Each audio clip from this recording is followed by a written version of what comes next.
Good morning, everybody, and welcome to this military briefing of the ISS Defence and Military Analysis Programme.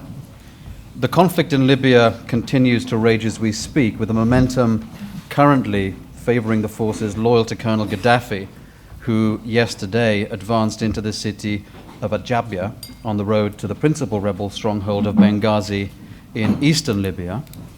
In the last few days, meanwhile, NATO and EU defence and foreign ministers and heads of government have been attempting to agree a detailed political strategy towards the Libyan civil war and have been contemplating a variety of options for military intervention that would serve that political strategy. A draft resolution, reportedly entailing a call for the establishment of a no-fly zone, is expected to be considered by the UN Security Council today. As of yesterday, however, significant differences regarding both matters of principle and of practicality remained to be overcome between the key members of the Security Council. This morning, we want to provide a military analysis of the conflict in Libya and an assessment of the military requirements and the military implications of the form of intervention that are currently being considered by the international community, or at any rate by elements of it, and which await a political decision. And to do this, I'm pleased to be joined on the panel by the following members of the ISS Defence and Military Analysis Programme. Brigadier Ben Barry, Senior Fellow for Land Warfare; Douglas Barry, Senior Fellow for Military Aerospace; Christian Lemierre, Research Fellow for Naval Forces and Maritime Security; and Gary Lee, Research Assistant with the programme. To help field questions that you might have for us later are also Dr. Dana Allen, Senior Fellow for US Foreign Policy, and Nigel Inkster, Director for Transnational Threats and Political Risk. Also in the room are James Hackett, the Editor of the Military Balance, and DMAP Research Assistant Henry Boyd, who will also be available for questions and maybe interviews later. We'll proceed in the following way.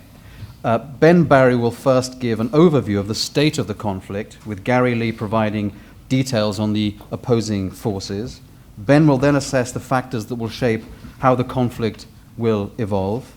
He'll then consider the military strategic factors and the options for military intervention, at which point we'll hear from Douglas on the question of a no-fly zone and from Christian on the role of sea power and the prospects for a maritime exclusion zone. Ben will then address a variety of other available options for intervention, and after that they will all be available to take questions from you. So Ben, if I could please encourage you to kick us off now. In the first weeks of the war, neither side was able to inflict killer blows on each other, but the dynamic appears to have changed at the beginning of last week, with more sustained government attacks by elite, well-equipped loyal forces. These have the most up-to-date equipment in the country. They display loyalty to the regime and the ability to use the firepower of the weapons, though the indications from last week's fighting around Zawiya was that they may have difficulty evicting rebels quickly from large urban areas. The regime air force has mounted some fixed-wing sorties, both to attack arms dumps and in tactical support of the ground operation. Helicopters haven't been seen in any strength for at least 2 weeks. The air force may be constrained by serviceability, fuel stocks, crew availability, and government helicopters may be unwilling to travel to challenge the considerable amount of anti-aircraft weapons held by the rebels. The rebel strength and structure is unclear. Most of the fighters we've seen seem to be relatively untrained volunteers with little evidence of effective command and control. Indeed, there are media reports that they are almost comically disorganized without any visible evidence of planning. Their morale seems volatile and fragile, and it's unclear if former regime army officers who've defected to the rebel side are having any effect on leadership, organisation or tactics. We also don't know what, if any, fresh forces are being raised behind the rebel front line from former military personnel or the remains of Libyan army units. Gary? Thank you, Ben. The military of Libya has been much neglected over the years due to Gaddafi's paranoia of a military coup. Instead, the best equipment has been given to only a very few elite units, as mentioned by Ben earlier, commanded by his sons. These have mainly been stationed in the west of the country, close to the pro-Gaddafi heartland, while the regular army units stationed in the east of the country, which are traditionally anti-Gaddafi, have been left to degrade. The disposition of military bases at the start of rebellion meant that the rebels were able to secure some armaments from the various barracks and arms depots in the region, including at Libya, which is still under contest between Gaddafi and rebel forces.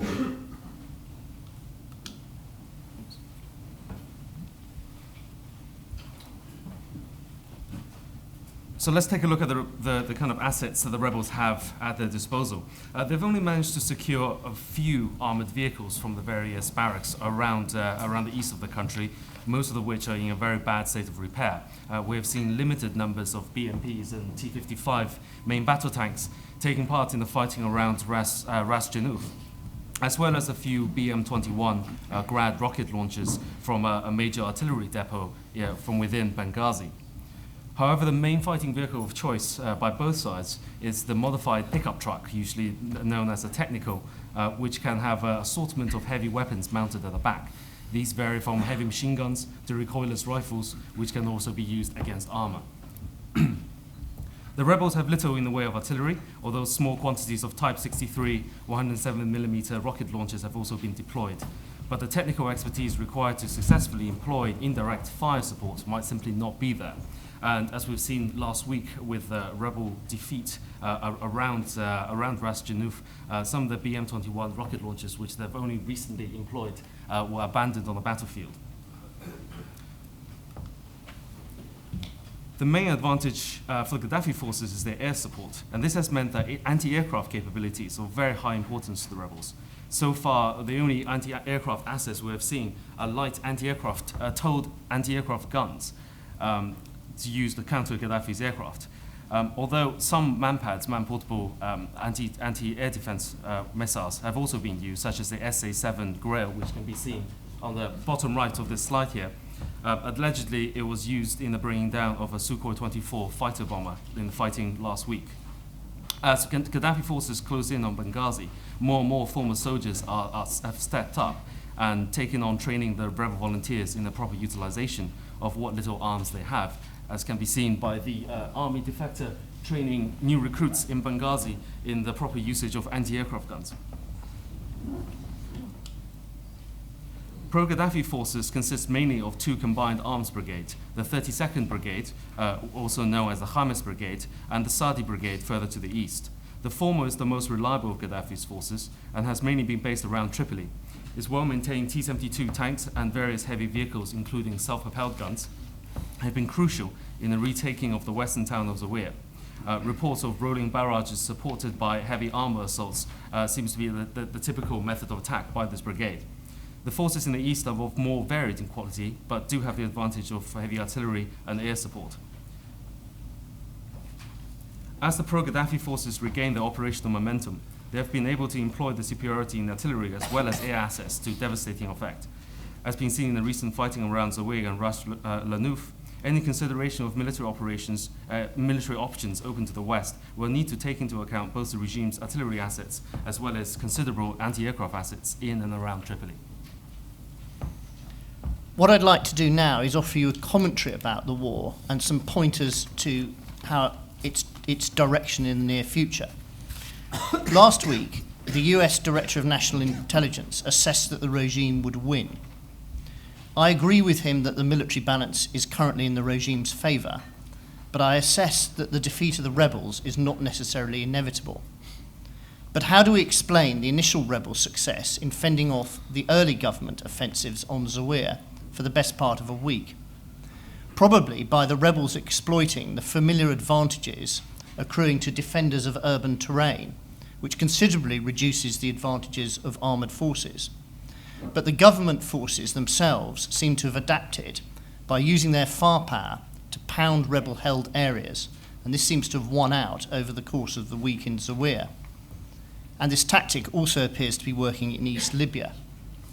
It's clear how decisive airstrikes have been in this, particularly in comparison to artillery, rocket launchers and mortars, and indeed tank guns.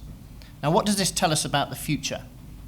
Against a government conventional combined armed force, the rebels are probably at a great disadvantage in open desert and in relatively small towns. Provided that the rebels can maintain their morale, their coherence, and use appropriate tactics, we could expect them to hold out longer in larger towns where it should be more difficult for government firepower to concentrate on rebel positions. Now, this is where geography is quite important. Zawiya was the fourth largest town in Libya. It had a population of 100,000.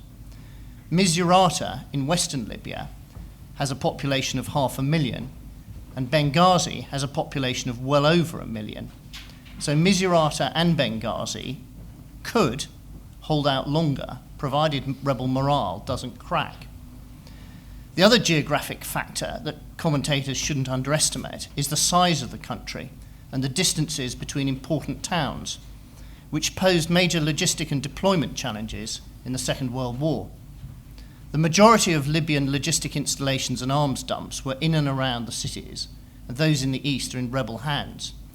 And these should help the rebels, over time, turn themselves into an infantry force with some armour, some mortars, and some rockets. But similarly, the government-held logistic depots sustained their capabilities in and around Tripoli. Logistics and distance could limit to some extent the ability of the government forces to continue their advance to the east, but also any rebel ability to advance back from Benghazi towards the west, although both sides could use boats and ships to help alleviate this. Now, the war is a race against time, the regime seeking to reassert control, while the rebels need to survive, build their capability and their external support, and then seize the initiative to find a way to contrive the regime's downfall. The government's strategic aim seems to be to regain control of the country as quickly as possible, and the centre of gravity of the regime is probably Tripoli. Now, it's quite clear there are two areas of operations, and the government has probably allocated a brigade-sized combined arms force to each. In western Libya, after clearing Zawiya, the government seems to have surrounded the town of Misurata and subjected it to both to blockade and to bombardment.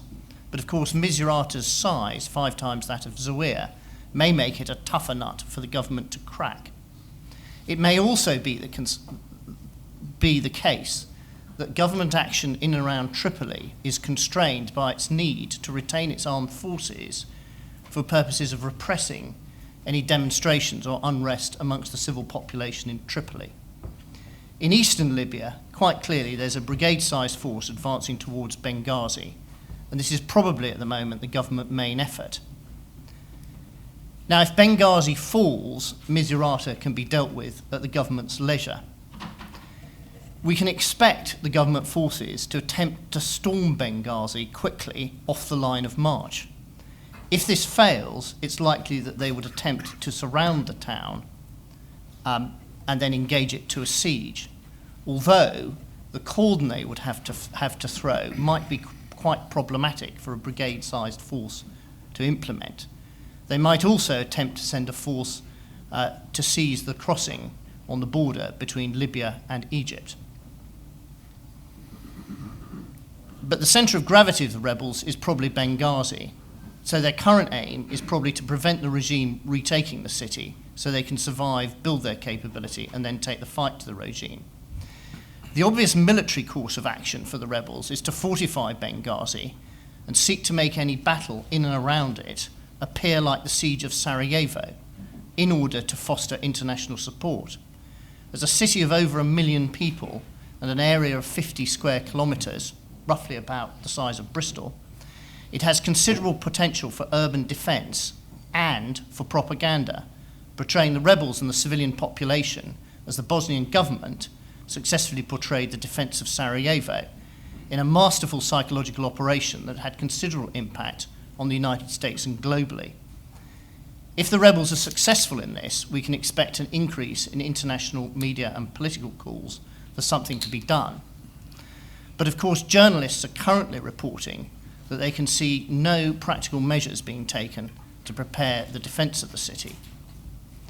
The rebels may also consider guerrilla warfare against the long government lines of communication on the desert road, and a few successful guerrilla attacks could force the government to divert frontline forces to secure the road. And the longer the war goes on, the more the rebels may become radicalised and turn to terrorism, including suicide bombing, as an option. But civil wars have their own dynamics and they evolve over time. Both sides will be seeking to better organise, train and equip their forces, which for the rebels poses a particular challenge. For example, former middle-ranking and senior officers, whose experience and skills could be invaluable, may be rejected by rebel volunteers because of previous association with Gaddafi. As time goes on, attitudes on both sides will probably become more polarised, and also the chances of war crimes by both sides increases.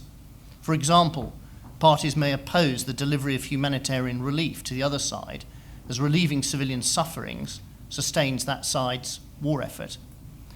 War weariness increases over time, but this is usually measured in years, not days or weeks. Those in political and military leadership positions at the start of the war, well, they may well be displaced as more effective leaders emerge. And it's an inconvenient truth that often civil wars last longer than commentators expect. And sometimes some types of intervention from outside can prolong the conflict.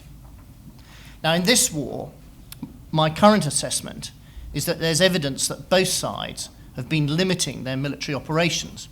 For example, the rebels seem to have refrained from attacking the pro-Gaddafi civilian population in Tripoli and from the use of terrorist tactics, for example, car bombs or suicide bombs. And the regime forces also appear to be self-limiting some of their actions, for example, the use of air power. They've not used their air force to yet attack Benghazi, although they clearly have the capability to do so. Now, it might be that the government is seeking to avoid providing evidence that would support calls for external military intervention. They may, for example, have studied the end of the war in Bosnia, where in 1995 the Bosnian Serbs, by taking UN hostages, by massacring civilians in Srebrenica, and then shelling Sarajevo, helped shape the attitudes of the UN and NATO towards resulting military action against the Bosnian Serbs, which shifted the balance of the war against them. So in conclusion of my assessment of the state of the war, the Director of National Intelligence's assessment that the military initiative and advantage is currently with the government, I agree with.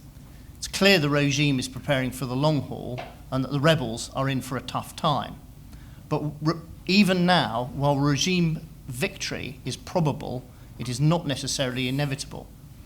I can't form a useful assessment of how quickly the rebels could build up their military capability to stop the government and then go over to the offensive themselves.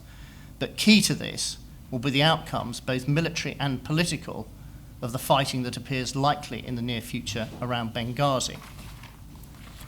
What I'd like to do now is consider the military strategic factors that affect any international military intervention, and then take you through them. There was a cartoon in the Times yesterday which saw two United Nations diplomats walking away from the building in New York saying, "What a splendid idea to make Libya a policy-free zone." And that leads on to my first question. What is the political strategy for Libya and the region? If there isn't one, it needs to be formulated. When there is a political strategy, military, political, humanitarian, intelligence and other options can be assessed and then national, international and interagency plans developed. Turning to military strategic factors, although the interventions in Bosnia and Kosovo were successful, they were at times pretty problematic. This shows that while it can be easy to call for something to be done, identifying what should be done can be difficult. And once intervention happens, the other parties to the conflict have their own agendas and may seek to challenge, oppose, manipulate, or attack the intervening organisations, both military and non-military, in order to further their own agendas. And we've seen a lot of this over the last 15 years. Now, when this happens, the intervener has to choose whether to adapt, and in the worst case, this can be a choice between escalation and mission failure, a point that was reached in Bosnia in 1995. And it's often very difficult to see how to end an intervention. The aftermath of the Iraq War and the current war in Afghanistan suggests that many Muslims don't want to see Western boots on the ground and would also balk at Western forces inflicting civilian casualties. Attitudes could change, but many Western governments seem understandably cautious. Now, this is relevant to the narrative of both sides. Many rebels interviewed by the media have been clear they want to overthrow the regime by their own hands, though recent reverses seem to be changing attitudes. But part of Gaddafi's narrative is that this is a Western conspiracy. And of course, there are options available to the international community that have the opportunity to reinforce this government narrative. For example, if a no-fly zone were imposed, the government could attack patrolling aircraft to provoke retaliation with resulting civilian casualties. This is an important factor, and our analysis has shown that whatever military options might be adopted, there are strong arguments for Muslim countries to actively participate in any of them, not least to thwart Gaddafi's narrative that this is a Western, EU or NATO conspiracy. And the geography of Libya argues to its neighbours playing an active role, not least in enforcing embargoes and sanctions, and of course Egypt is particularly well placed to help. But there's also a point of view that some Muslim states may not wish to see a regime overthrown by a rebellion from within. This is mitigated to some extent by the lack of support for Gaddafi in the Muslim world. Although Muslim countries contributing air or maritime contingents would not have their police or army internal security capability weakened, the Bahrain crisis may mean that Saudi Arabia and Gulf Cooperation Council countries have their political attention elsewhere and their enthusiasm for intervening reduced, particularly if there are any signs in the Gulf of Iranian adventurism. Now, there are remarkably similar public declarations by NATO's Secretary-General, the UK Defence Secretary, Liam Fox, David Cameron, and other international leaders about the principles or the criteria for any military action. And they appear to be on the line that the first requirement is a demonstrable need, would be that there would be a strong legal basis for it, and third, that there's broad international and regional support. Now, this all represents common sense. Clearly, a UN Security Council resolution would make the operation legal, but there's a school of thought in international law that in the case of extreme civilian suffering or humanitarian need, a Security Council resolution is not essential. The first question about any military intervention is whether the action is impartial or partial. Now, most of the United Nations, NATO and EU operation in Bosnia was impartial, but at times some nations also acted partially, for example by supporting some of the parties with training, equipment and political support. And in autumn 1995, Operation Deliberate Force saw NATO and the UN conduct a limited war with the Bosnian Serbs, which helped end the war. And of course the Kosovo operation was partial, particularly as the air campaign furthered the cause of the Kosovo Liberation Army. Now, it appears at the moment that the sentiment of the international community is against the regime and broadly supportive of the rebels. If so, is the prospective political objective that of the rebels, Gaddafi out, representative government in? It certainly appears that this is the declared political position of the EU, the Gulf Cooperation Council and the Arab League. Now, would this objective be sustained in the event of a rebel defeat, and subsequently if the conflict became an insurgency, including guerrilla war and terrorism? Another political option would be for a nation or coalition to formally recognise the rebel political leadership as the legitimate government of Libya, and for them to request military support, an option that doesn't appear to have figured publicly. Now, going on to specific military options, it seems to me that whatever the political and legal context, it's worth testing the military option against the criteria that Tony Blair set out in his 1999 Chicago speech. Firstly, are we sure of our case? Secondly, have we exhausted all diplomatic options? Thirdly, are there military operations we can sensibly and prudently undertake? Fourthly, are we prepared for the long term? And fifth, do we have the national interests involved? When the answer to all questions was yes, Blair argued there was a strong case for intervention. But what I'd like to do now, having considered the military strategic factors, is give you a better understanding, with my colleagues, of possible answers to question 3 about military options, including how quickly they might be implemented, potential outcomes and problems.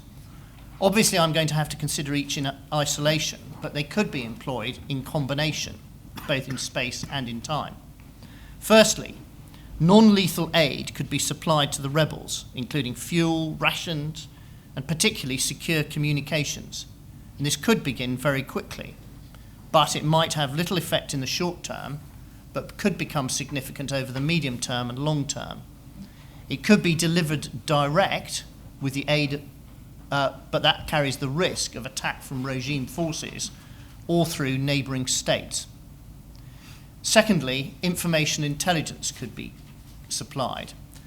Again, this could begin quickly, but it is not clear that the rebel forces are yet sufficiently organised to exploit the information provided. Now, this could be improved by flying reconnaissance aircraft over Libya, which, if they were unmanned, would carry comparatively little risk militarily. Thirdly, weapons and military equipment and supplies could be passed to the rebels. Simple, easy-to-use anti-armour weapons, including anti-tank missiles, and simple anti-aircraft weapons, particularly shoulder-launched anti-aircraft missiles, would seem to be particularly useful, as indeed would anti-tank landmines. Their effectiveness would depend on the training standard of the operators and the tactical ability of the rebel forces. Now, some might interpret this as breaking the current UN sanctions, although it has been argued that these only apply to the government. There is also a long-term risk that these weapons could pass into unfriendly hands. A fourth option, which complements all the ones I've just discussed, is that the rebels could be provided with military training, either in Libya or outside of it. This would not only enable them to better exploit any gifted equipment, but could also make their forces more effective. But training is unlikely to have short-term effect. What might have greater effect is deployment of teams of advisors, including special forces, to assist the rebels in better coordinating their efforts. And special forces on the ground could also considerably improve understanding of the war and also provide better information on the regime forces. Of course, all these 5 options, deploying trainers, advisors, special forces on the ground inside Libya, carry the potential of casualties and capture by regime forces. And once the regime knew of this deployment, they could use it to reinforce their narrative. And of course, any prisoners taken by the regime could be exploited as hostages.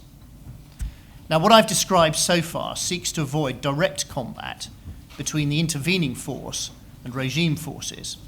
Other military options involve the prospect of direct military conflict with the government and its forces.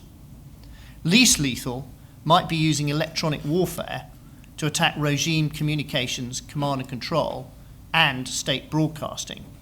In theory, it would be possible to replace state broadcasting with anti-regime broadcasts, but to our knowledge, only the US Air Force has the military capability to do this, and their efforts to do so during the invasion of Iraq were only partially successful. These measures could be complemented by cyber attack, but Libya appears to be a less networked state and society than was Estonia and Georgia when they were victim to cyber attack. And it's not clear also that governments with a cyber attack capability would wish to declare, let alone deploy, their capabilities in this situation. Now, the most discussed option is that of constraining regime air activity by a no-fly zone, and there is also an option of constraining regime naval activity by maritime exclusion zones, which Douglas Barry and Christian Lemaire will now discuss. Excuse me. Thank you, Ben. Before addressing directly the prospects and options for a no-fly zone, I thought it would be worth touching on the capabilities and perhaps more importantly the substantial capability gaps of the Libyan Air Force. The Libyan Air Force assets include the Soviet-era MiG-23 Flogger, the Su-17-22 Fitter, Su-24 Fencer, as well as the Me-24 and Me-35 combat support helicopter and the Me-8 and Me-17 transport helicopters.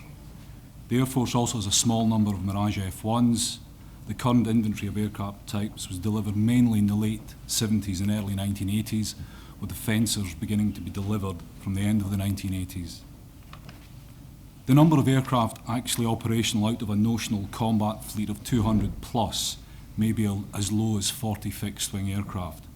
The MiG-23, Su-22 and Su-24 have been used, as have the Me-24, Me-17 and Me-8 helicopters, though these have been used in piecemeal operations against the opposition. So far, all indications are that fixed-wing aircraft have been limited or restricted to the use of free-fall iron bombs, with a question mark, a major question mark, over the accuracy of the bombing. The bulk of the Air Force equipment is obsolescent in Western terms. There are problems with support and maintenance, and the level of training is inadequate. The notional strength of the Air Force is around 18,000 personnel, although this again is questionable, and there remains a question as to the general level of morale, as evidenced by the defection of the 2 Mirage F-1 pilots to Malta. There also remains a question as to the extent that third-party nationals, mercenaries if you will, may be involved. While the fixed-wing threat represented by the Air Force in countering the implementation of a no-fly zone is limited, the Libyan military's surface-to-air missile systems represent a greater potential risk. SAM systems are operated by the Air Force and the Army and include the SA-2 Guideline, SA-3 Goa, SA-6 Gainful medium-range systems. Again, these were delivered from the Soviet Union in the mid-1970s. The French Cretal, the SA-8 Gecko short-range system, as well as the SA-5 Gammon long-range system delivered in the mid to late 1980s. The SA-9 Gascon and SA-13 Gopher short-range systems are in service with the Army, as well as the SA-7 Grail man-pad system, while there are also unconfirmed suggestions of more recently developed Russian missiles in theatre. Any extent to which the Libyan regime has any genuine integrated air defence command and control capability also remains in considerable doubt. In addressing the option of a no-fly zone, I'd suggest several issues to be considered. The first is simply the aim of implementing such an air exclusion zone. This could be couched in terms of anything from a humanitarian mission to explicit support for regime change.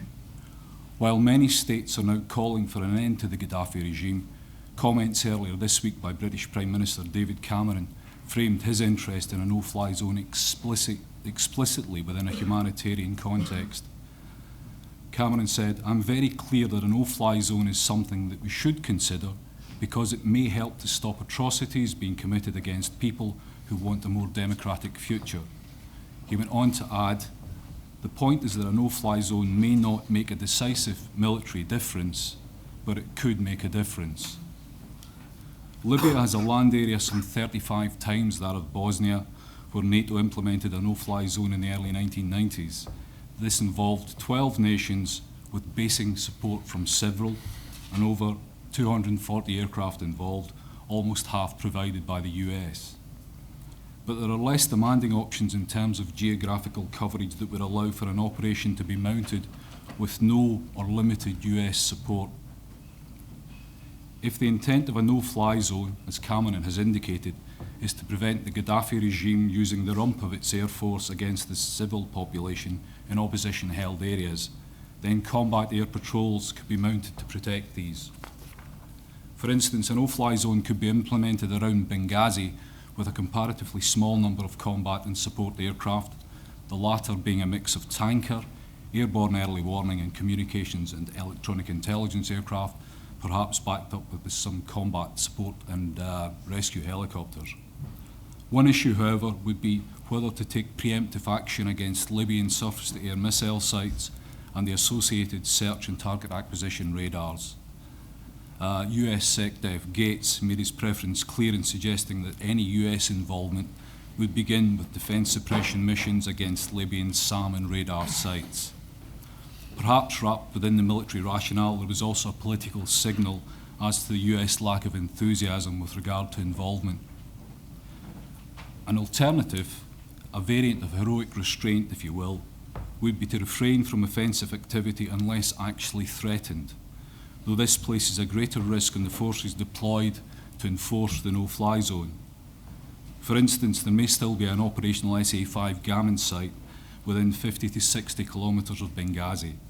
The basic SA-5 has a maximum engagement range of 150 kilometres and could pose a threat, particularly to support aircraft if they were within range.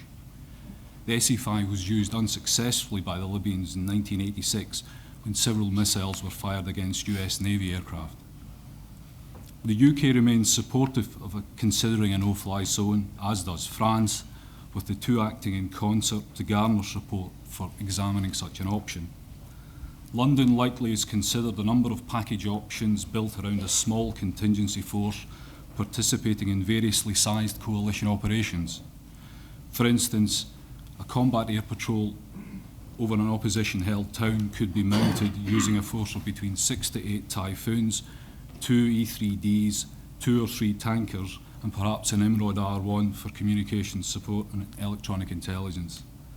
Offensive support could, if required, be provided by Tornado GR-4 aircraft or submarine-launched Tomahawk land attack cruise missiles employed against SAM sites. Libyan fixed-wing combat aircraft have so far only operated during daytime, and their air-to-air weapons inventory consists mainly of obsolete Soviet-era missiles. Basing and the transit ranges required to reach the areas of operations also pose challenges that necessitate tanker support, though again this could be ameliorated to some extent by limiting the extent of the coverage perhaps to the coastal regions.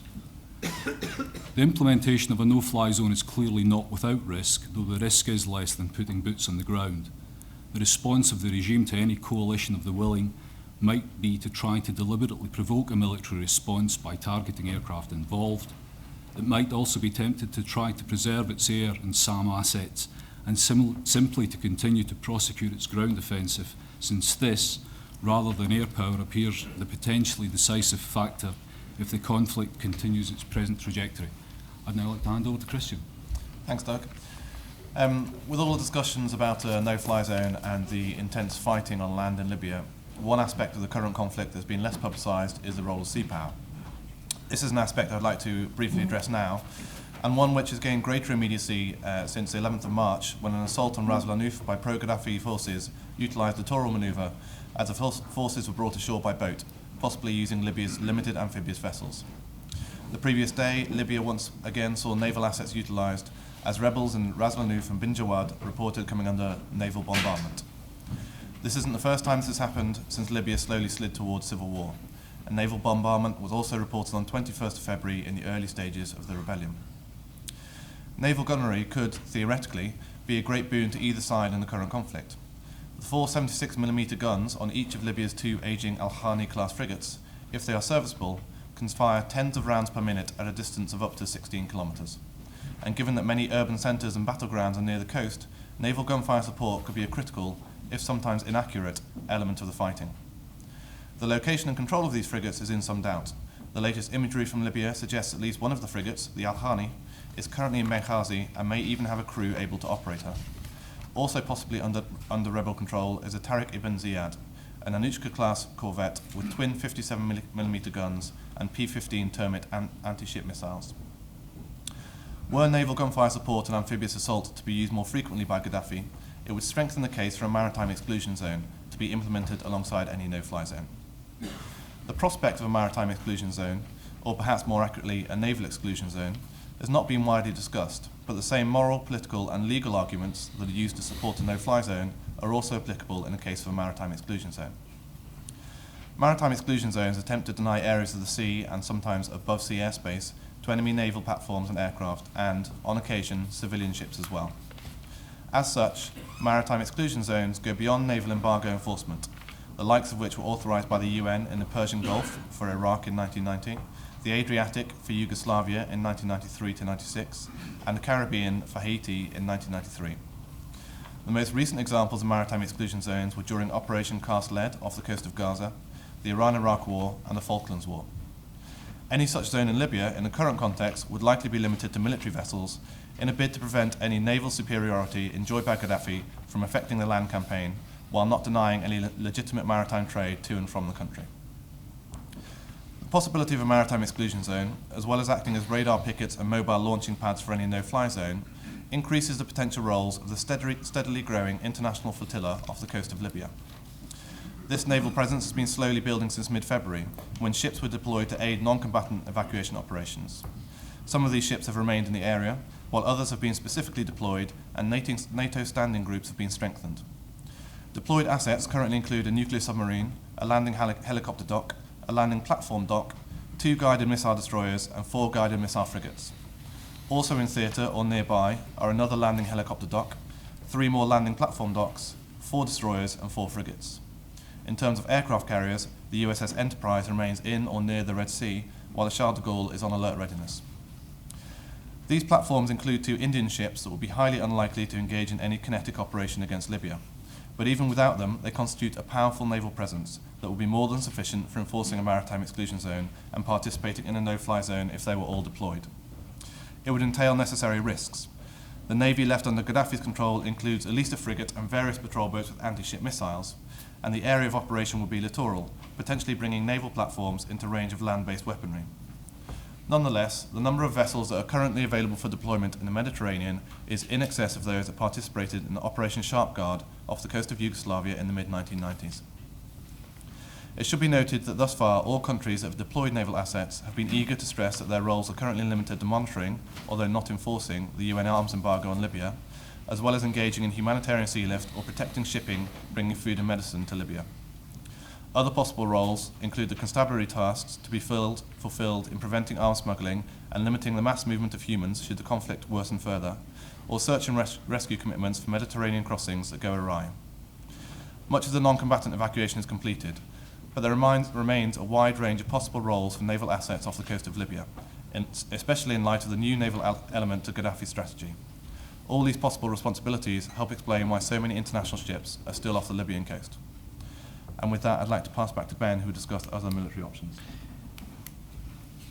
It's worth pointing out that neither the maritime exclusion option nor the no-fly zone, either singly or together, would reduce the regime forces' ground-based armour and firepower, which in my judgment is currently the decisive factor in the government's military successes so far. A further military option is to support the rebels directly with firepower strikes on government forces. Attacks by aircraft, missiles, and also naval gunfire could significantly degrade the regime's 2 conventional brigades. My assessment is that this could relatively quickly take the military pressure off the rebels, and if integrated into any rebel counteroffensive, it could be as decisive as coalition air power was in supporting the anti-Taliban forces in Afghanistan in 2001. It carries with it significant risk of civilian casualties and reinforcing the regime's narrative. And as in Afghanistan, its effects would be much improved by the presence of special forces on the ground. And they might also be able to undertake ground raids on particularly important government targets, albeit with increased risk.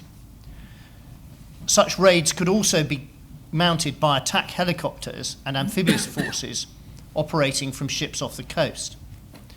Now, clearly, there comes a point at which a military intervention puts conventional combined arms companies, battalions, or brigades onto Libya, boots on the ground. Now, there's no doubt that with air support, such forces could decisively defeat regime forces, but this, of course, would play even more into Gaddafi's narrative. They also have the highest risk of casualties for the intervening power, and given the Iraq and Afghanistan wars, they carry with them much greater political risk. Now, having laid out the military options, I'd just like to spend about 5 minutes looking at who could do these things and evaluating the options and some possible futures. The question arises, which states could execute these options, or which coalitions? Now, given the political factors, it could be argued that a coalition of Muslim countries would be best placed to do this. The GCC and other Arab League states have no shortage of necessary warships and fighter aircraft, but they've demonstrated little capability to deploy these forces away from their region. They lack deployed command and control and are not used to leading multinational forces, with the exception of some regional navies who have led coalition maritime task groups in the Gulf and the Indian Ocean, but these have operated under the overall command and control of United States Central Command, CENTCOM. Deployment to the Mediterranean would also carry logistic challenges, and in the case of the Gulf Cooperation Council, its main security priority at the moment may be handling the Bahrain crisis, followed by deterring any Iranian adventurism. Egypt, of course, has large forces, is next to Libya, and Egypt also plays a major role in the biannual Bright Star exercises led by CENTCOM. So it could make a significant contribution, has some experience of multinational operations, but its forces last fought in 1973, and they may well be preoccupied by their internal political role. The United States has the ability to do any of these options unilaterally, as well as leading a coalition, but it currently displays no enthusiasm to do so. NATO, of course, successfully mounted Operation Deny Flight over Bosnia and could lead any of these options, but without consensus and a United Nations Security Council resolution, the political will seems to be lacking. The same political constraint applies to the European Union, who would also be dependent upon NATO's well-developed command and control infrastructure in the Mediterranean. Now, of all the European nations, Britain and France probably each have the national capabilities to mount limited no-fly zone or maritime exclusion zone operations, as well as execute in a more limited fashion many of the other military options.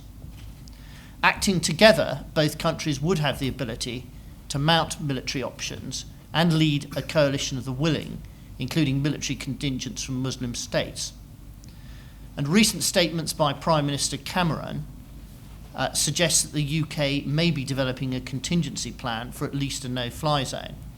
And this is reinforced by an apparent precautionary deployment of AWACS and tankers to Cyprus, as well as unconfirmed reports of the suspension of the plan to retire the Nimrod electronic reconnaissance aircraft. We also have to ask the question, there's a possible future here of Gaddafi winning. What happens? If the rebels are militarily defeated and regime control over the major centres of population re-established, the war doesn't necessarily end. We can initially expect repression and settling of scores, but the rebels could resort to insurgency, with or without the support of other states, and they might well be joined from fighters from the region. Of course, Al-Qaeda and other Islamic extremists might see this as an opportunity to re-establish themselves and their credibility. After a rebel defeat, alternatively, these could be wooed by Gaddafi, who of course has previous form in sponsoring international terrorism, and that's an option that a pariah state might resort to in the future. And whether or not, if there was an insurgency or terrorist campaign, whether or not, or indeed whether or not either side win the war, we also need to remember that Al-Qaeda have shown an ability to exploit civil wars and ungoverned space, for example in Iraq and elsewhere. Now, what we won't do is present you with a comprehensive evaluation of the political and military advantages and disadvantages of each option, but I think it's worth returning to Tony Blair's 5 questions when you make your own assessments. And I hope that we have helped you better evaluate question 3 of Blair's questions. Are there military operations we can sensibly and prudently undertake? But I'd caution a full evaluation of the effects of these military options needs to be grounded in both the political context and understanding the political objectives and the political strategy, be they of an individual nation, a military alliance, or a coalition. Now, at the moment, it's very difficult to predict the effects of any of these options on the regime leadership. It's also difficult to predict their effect on the rebels. For example, whether a few NATO jets over Benghazi enforcing a limited no-fly zone would give them comfort and a boost to their morale, strengthening their ability to hold out. I mean, I think this are perhaps very important known unknowns. Of course, events are moving fast. If Benghazi holds but is surrounded, or if the government forces reach the Egyptian border and close it, supplying any sort of practical aid, lethal or non-lethal, to the rebels would become more difficult, although Benghazi and Misurata could be supplied by sea and air, but that would itself be a military intervention with a risk of clash with government forces. Finally, whether or not there is intervention on the side of the rebels, there is a possible future for this war that results in a military stalemate, an effective partition of the country. So there is a possibility that a ceasefire might be negotiated, with it being monitored, enabled or enforced by a third party. And this, of course, might have a role for a monitoring, peacekeeping or peace enforcement force, as well as the maintenance of arms embargoes. But I don't think it's necessary to give you any military appreciation of that at this stage. Adam. Good. Well, thank you very much, Ben, and other members of the team. We've now been bombarding you with our assessments for the last 52 minutes. It's time to hand over to you. We're very happy to take some questions from the floor. If you'd like to ask a question, please catch my eye. Wait for the microphone to reach you. And then when that happens, please give your name and your affiliation. Yes, you, sir, in the third row back in the red shirt. Yes.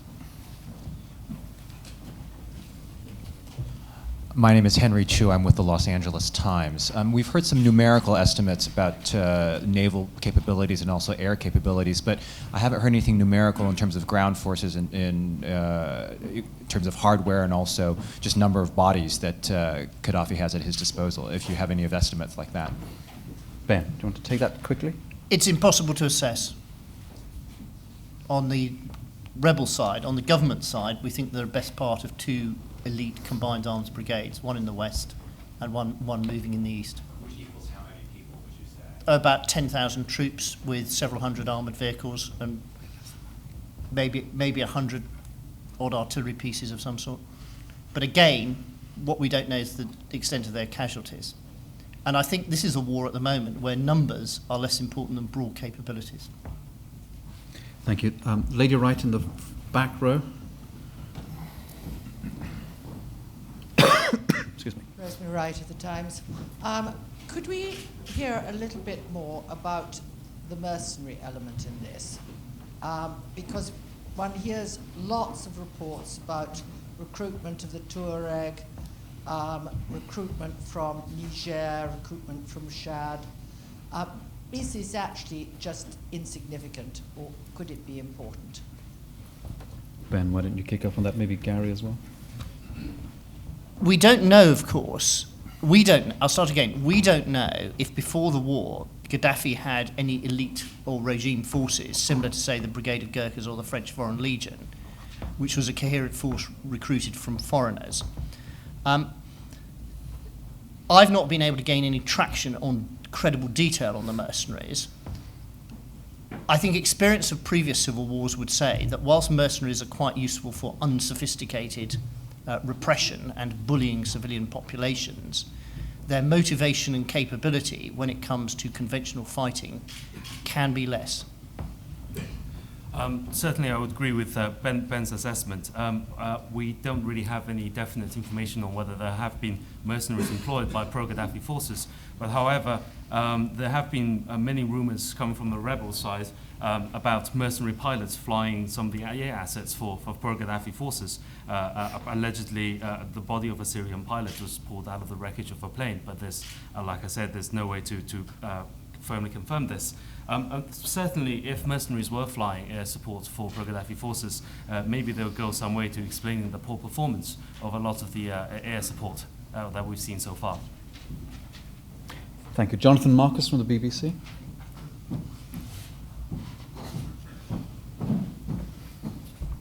Hi there, thank you. Two questions. Firstly, you mentioned the potentially significant role Egypt could play. Has there been any evidence that you've seen of Egyptian special forces or any Egyptian involvement in training or assisting the rebels in the eastern part of the country? And secondly, could you comment really more broadly on the thrust of Western policy? I mean, it seems to be very incoherent. The no-fly zone is presented as a humanitarian response. You've placed it very squarely into the range of options which involve the use of, or potential use of, lethal force. And yet, obviously, the political stance taken by the government here is very much to back the rebels. So why are we, as it were, presenting our military option as simply humanitarian, and why are we choosing the military option that, from your assessment, would have the least impact on events on the ground? Perhaps Ben on the first question and Dana maybe on the second? The evidence we have on Egypt is that there are plenty of credible reports of humanitarian aid flowing from Egypt towards Benghazi. That, of course, is a civilian operation. There have been repeated reports of Egyptian special forces being active in rebel areas. I've seen no credible evidence that support those. We wouldn't want to comment too much about policy and wider political options, as this is a military brief, but I would say that a no-fly zone can have military effect. It did, for example, constrain air forces in the Bosnian War, but it can have relatively little effect if what the actors want to do is entirely on the ground. The no-fly zone over Bosnia did not prevent the Srebrenica massacre, and indeed it didn't prevent occasional raids and indeed special forces and intelligence services operations by Saddam Hussein into Kurdistan in northern Iraq during the duration of the no-fly zone over northern Iraq. Dana. Well, Jonathan, I think you've sort of answered your own question. The incoherence, I think, in terms of interventions tends to come when you try to intervene impartially, when you're really, interventions tend to be successful when you're supporting one side or the other. And I think if the history of the Bosnia intervention, which Ben has referred to, suggests that it became successful once the United States in particular and other NATO powers more overtly took the side of the Sarajevo government. So in this case, I think the hopes of, President Obama said, I think on Friday, that the noose was tightening around Gaddafi. There were initial, maybe hopes being the father of assessment that he couldn't survive.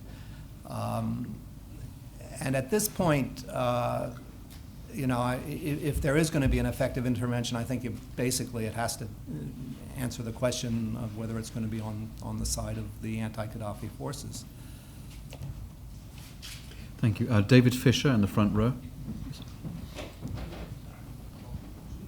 Thank you. David Fisher, King's College. My question is on the air no-fly zone, which does seem to me there's quite a strong moral case to impose one on humanitarian grounds. But how easy would it be to disengage from it once you've started it? If your purpose was solely humanitarian, to stop him massacring his people from the air, could be, after a matter of a week or two, when, depending on what happens on the ground, then declare the operation over? Or does one inevitably get sucked into a sort of permanent no-fly zone? How easy is it to disengage from a no-fly zone, is my question. Douglas? I would imagine from a purely military standpoint, you want a very clear exit strategy spelt out to you by the politicians before you actually committed to such a mission. In terms of disengagement, if your aim was purely humanitarian, you could say you had been effective were there no atrocities committed within a given period, and then disengage. Are there precedents for that? Or I'm not aware of a precedent for that, and I think the risk is that you get sucked in. Ben. The examples of the no-fly zones that ended in the conditions I think you're envisaging, David, were Operation Deny Flight, which ended under the circumstances Dana described, which was shift of the balance of the war against the Bosnian Serbs Dayton Peace Agreement, and the no-fly zones over northern and southern Iraq, which only ended once the Saddam Hussein regime had ended. You say on the front row in the red tie. Jonathan Katzenellenbogen. I was wondering what would be the possible legal, this follows on from the previous question, what would be the possible legal terms of this no-fly zone? The Russian and the Chinese would want a fairly mild one, but given that, you know, the doctrine of responsibility to protect has more or less been upheld in the initial Security Council resolution, this could be possibly a fairly aggressive one, allowing initial bombing of command and control centers. You know, could it not? You know, if his record so far in this war shows complete neglect of very aggressive going after civilian casualties in towns he's captured, you know, couldn't it be very aggressive? I mean, what are we going to see here? What are we likely to see here? Who wants to tackle that? Ben. I'll start. I'll finish.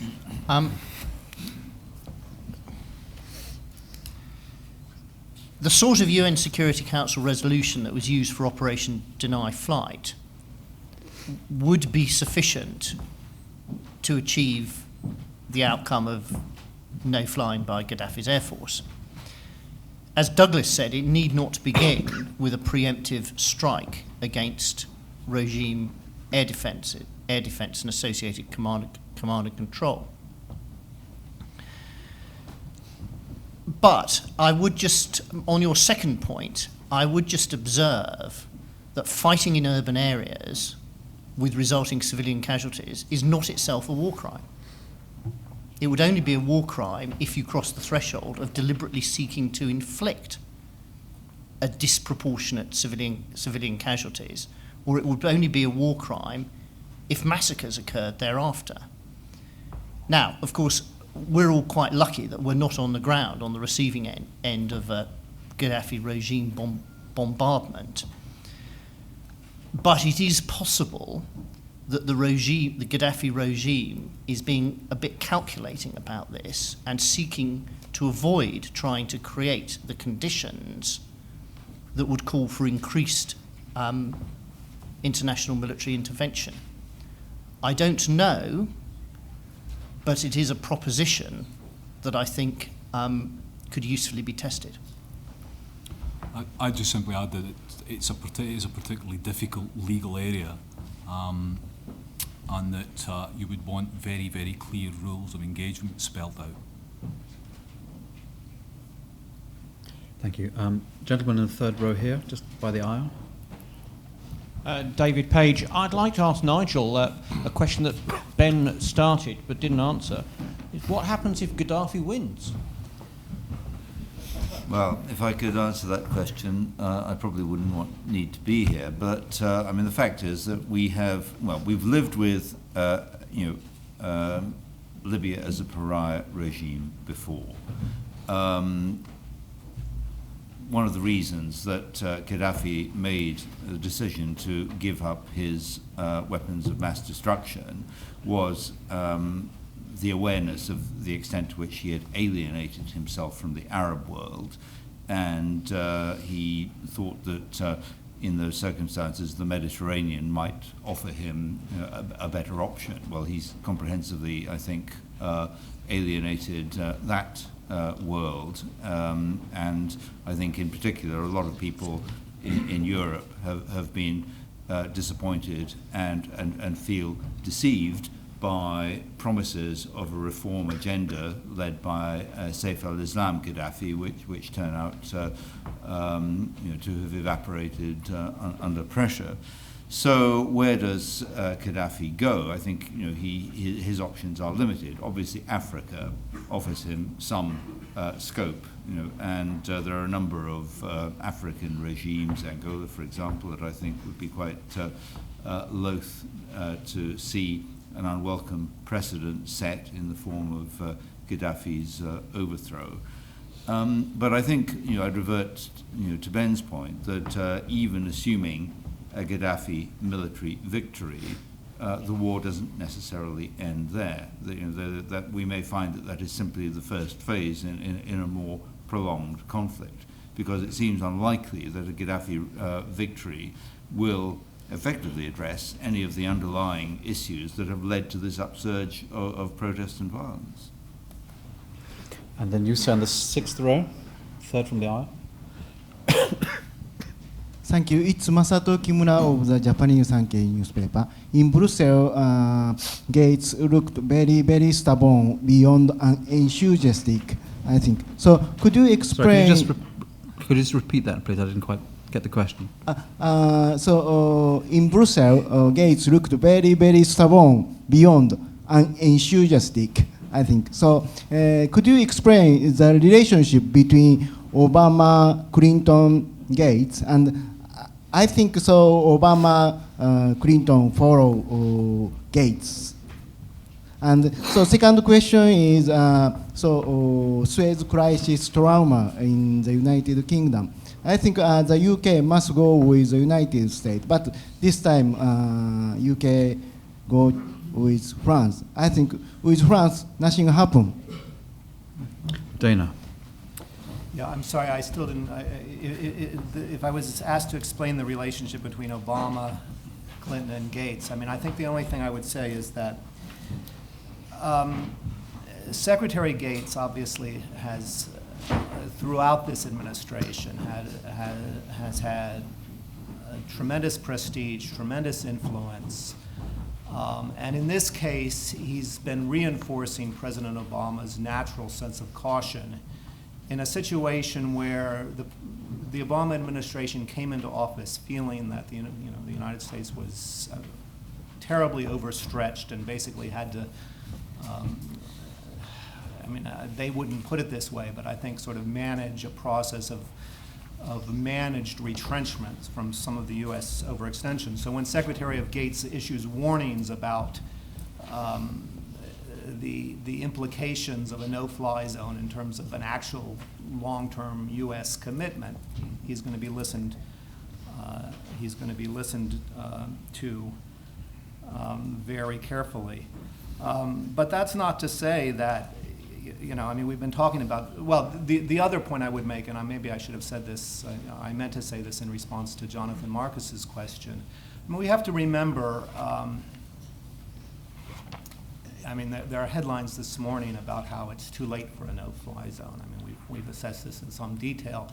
All of this has happened very quickly. The idea that an international community or the United States can make judgments and intervene on a timely basis, it is in some sense, on a more timely basis, to have prevented, for example, the progress that Gaddafi forces have made in the past week or days is just politically unrealistic.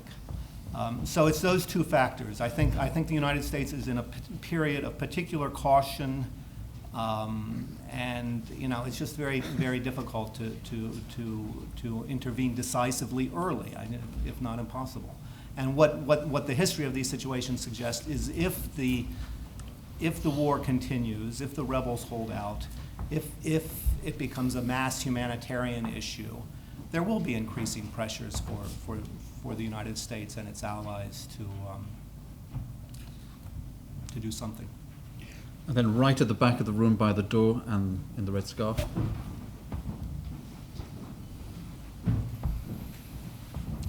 Tom Coghlan from The Times. I just wanted to ask, given the apparent enthusiasm of, well, enthusiasm is perhaps the wrong word, but the apparent commitment of the British government to have a central role in whatever's going to be done, what can the UK spare, given its Afghan commitments and the need to maintain the air bridge to Afghanistan at the moment? Douglas, do you want to kick off on that? Yeah, in terms of air assets, the Typhoon is the obvious choice for fighter aircraft that isn't actually involved in Afghanistan. It does QRA in the UK, and there are a small number down in the Falklands. You probably spare one or two E-3Ds. Again, they're not currently deployed in Afghanistan, if memory serves me correctly. The R1 is a more interesting question. Obviously, there's some consideration being given to extending the service life of the aircraft by a short period. We've seen 3 months. As of early this week, the MOD was saying that this was still under consideration and no final decision had been taken, to use MOD language. The air bridge, again, you have to be pretty careful about your support assets. Obviously, the Afghanistan air bridge is very important, and you wouldn't want to take too much away from that. Ben, Christian, anything more on that? I think in terms of naval assets, we currently have 2 frigates off the coast of Libya with a support ship. There have been discussions about having some kind of 6-ship flotilla off the coast of Libya should the requirement arise, including a helicopter carrier. So there are assets to be deployed and that are currently available for deployment, but how much of a military effect they would have if they were acting alone is questionable. You in the front row, please. Sorry, Adrian Croft from Reuters. What is your view of that, whether there's still time to go down the no-fly zone route, assuming you're going through the UN, before the conflict is over and the rebels lose? Is there still time to do that? And secondly, what's your assessment of Colonel Gaddafi's mood? Do you think he's ebullient now, newly confident of winning? Maybe Douglas on the time it takes to construct a no-fly zone of variable scales. Obviously, as Cameron pointed out, time is of the essence here. Is it too late? I think that's a judgment call that I'd rather not make. How quickly, assuming you got the go-ahead, you could do it? You're talking maybe 1 to 2 weeks, probably. You might be in a position to deploy a very limited force earlier if people are actually ready to go now. You might have some assets in region in perhaps a matter of days, followed by the main force maybe 2 weeks later. And then the gentleman here in the front row again. So I'm preferencing slightly people in the front row, but other people can catch my eye. And sorry, that answered your question? The question was, yeah, the previous Okay, then the gentleman in the red tie there and the glasses. John Roper, member of the Institute. What are the opportunity costs of using air or naval assets here when there may be a demand for them in the near future in the Gulf, particularly in view of development in Bahrain? Who wants to take that? I'll start. You start. I think in terms of naval assets, the commitments that international forces currently have to operations in the Indian Ocean, for instance, or counter-piracy operations, haven't currently been affected. I think we're operating at a level that hasn't really harmed counter-piracy operations or any other deployments. If this was to continue for months on end, and there's a naval presence off the coast of Libya for months, potentially years, then obviously that would draw down our commitments elsewhere, including patrols in, for instance, the Caribbean or counter-piracy patrols. In terms of Bahrain, I think the presence of the US Fifth Fleet in Bahrain is probably sufficient for any contingency planning that the US might have there.